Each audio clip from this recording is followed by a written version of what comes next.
আমরা তাকে যদিও বিশিষ্ট নাট্য ব্যক্তিত্ব হিসেবেই চিনি, কিন্তু ইংলিশ টিচার হিসেবে তিনি তার ক্যারিয়ার শুরু করেছিলেন। থিয়েটারকে বিনোদনের মাধ্যম হিসেবে তুলে ধরতে যার অবদান অনস্বীকার্য, তিনি হলেন সেই ব্যক্তিত্ব। প্রায় 5 দশক ধরে থিয়েটারের সঙ্গে নিজেকে আষ্টে পৃষ্ঠে জড়িয়ে রেখেছেন। আর আজ আমার তারকা নান্দিকারের ধারক ও বাহক রুদ্রপ্রসাদ সেনগুপ্ত। রুদ্রদার স্বাগত আমার এই অনুষ্ঠানে। কেমন লাগছে প্রথমে জিজ্ঞেস করব। আমার অনুষ্ঠানটার নাম তারকা সংলাপ। তারকা যাই হোক, না, একটু আগে আমরা আলোচনা করছিলাম যে কাদেরকে ঠিক তারকা বলা যায়। 5টা দশক আপনি থিয়েটারের মতো একটা মাধ্যমের সাথে নিজেকে জড়িয়ে রেখেছেন, কেমন লাগছে 50 বছর পর? আসলে কেমন লাগছে ভাবার বোধহয় আমি সময় পাই না আর কি। আমি রোজ সকালবেলায় বাড়িতে বসে খবর কাগজ পড়ে, চা করে, চিঠিপত্র দেখে, তারপরে ব্রেকফাস্ট খেয়ে আমি চলে আসি নান্দিকারে, তারপর সারাদিন কাজ করি। আমরা যদি নান্দিকার দিয়ে শুরু করি, 61-এ আপনি নান্দিকারের সাথে যুক্ত হয়েছিলেন এবং যে সময় নান্দিকারে অজিতেশ বন্দ্যোপাধ্যায়, অসিত বন্দ্যোপাধ্যায় ছিলেন, বিভাস চক্রবর্তী, পরবর্তীকালে কেয়া চক্রবর্তী এসেছিলেন, কিন্তু আপনি লিডারশিপটা নেন প্রায় 70s-এ। এই এতটা সময় মানে আপনি কি অবজারভেশনের জন্য ছিলেন নান্দিকারে? না, আসলে ওই থিয়েটারটা যে থিয়েটারের দলই ভালো চলে, সেই থিয়েটারের দলের মধ্যে একটা সর্ট অফ অনেস্ট ডেমোক্রেসি কাজ করে। আমি যখন নান্দিকারের মেম্বারও নই, কিন্তু আমি রেগুলার এক্সিকিউটিভ কমিটির মিটিং অ্যাটেন্ড করি। আমার অ্যাডাপ্টেশনের নাট্যকারের সন্ধানে ছোট চরিত্র অভিনয় হয়। বিপদ আপদ হলে, দলের মধ্যে টেনশন হলে, তখন আমি ধাক্কাধাক্কি করি, ইয়ে করি অর্থাৎ। এবং যখন আমি দলের এখনো মেম্বার না, সঙ্গে রোজ আসি, তখন বাইরে শো করতে যাচ্ছি, তখন 10টা টাকা যাতে বেশি হয় তার জন্য মিথ্যে কথা বলার দায়িত্ব আমার। এবং দল মনে আছে একবার করে দুর্গাপুর না কোথায় শো করতে যাচ্ছি, খুব কম টাকার শো।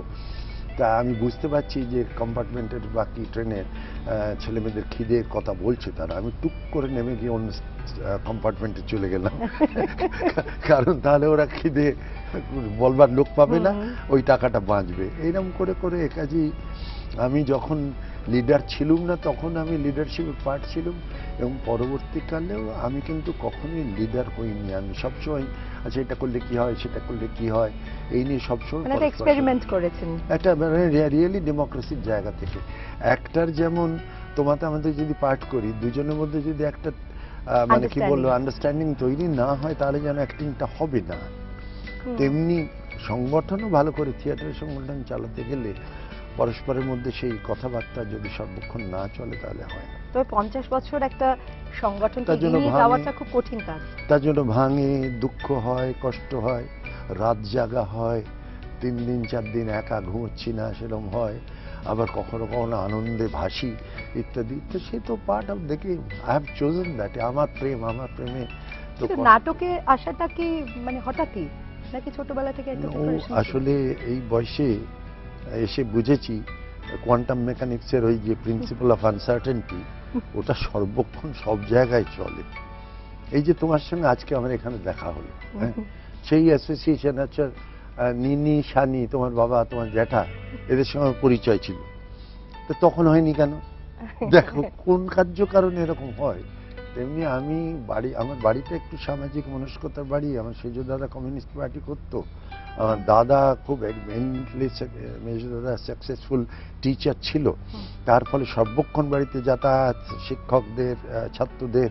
সেখান থেকে কি আপনার শিক্ষক? আবার বাবা নানান জায়গায়, আমি তাকে দেখিনি, আমার 6 মাস বয়সে মারা গেছেন। ওইটা আমার বাড়ির মধ্যে, রক্তের মধ্যে ওই সমাজ আছে আর কি। আমরা বিদ্যাজনেদের বা নাট্য ব্যক্তিত্বের বহু মানুষকে আমরা দেখি রাজনৈতিক দলের মুখপাত্র হিসেবে তারা তাদের বক্তব্য রাখছেন, বা তারা নিজেদের একটা মতামত দিচ্ছেন এবং সেটা বলছেন যে তারা নিরপেক্ষ মতামত দিচ্ছেন। সেখানে আপনাকে আমরা দেখতে পাই না কেন? নিরপেক্ষ বলছে কি সবাই?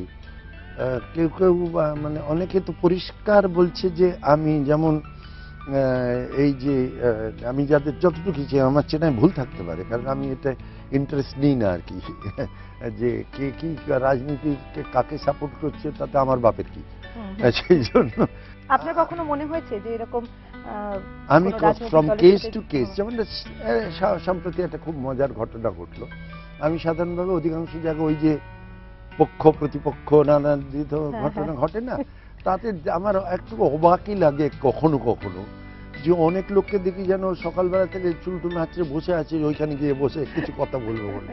দেখ, অবশ্যই এরম ঠাট্টা করা উচিত নয়, যাদের অনেকে খুব সিরিয়াসলি রাজনীতি সম্পর্কে সংবেদনশীল। কিন্তু ওইখানে যে লেভেলের আলোচনাগুলো হয় সেগুলো 100 মিনিটে সাধারণত 2 মিনিটের কথা থাকে, অতক্ষণ ধরে ওই আমার বলবো তাই বলবো এরকম ইত্যাদি।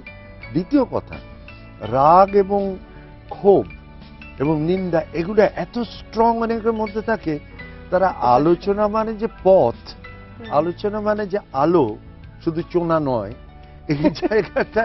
তার ফলে আমি অনেক সময় দেখেছি কি কারোর সঙ্গে কথা বলতে গিয়ে দেখেছি যে না, এদেরকে কিছুতেই বিশ্বাস করা যায় না। তখন আমি বলতে ইচ্ছে করলো, তাহলে এসছে কেন?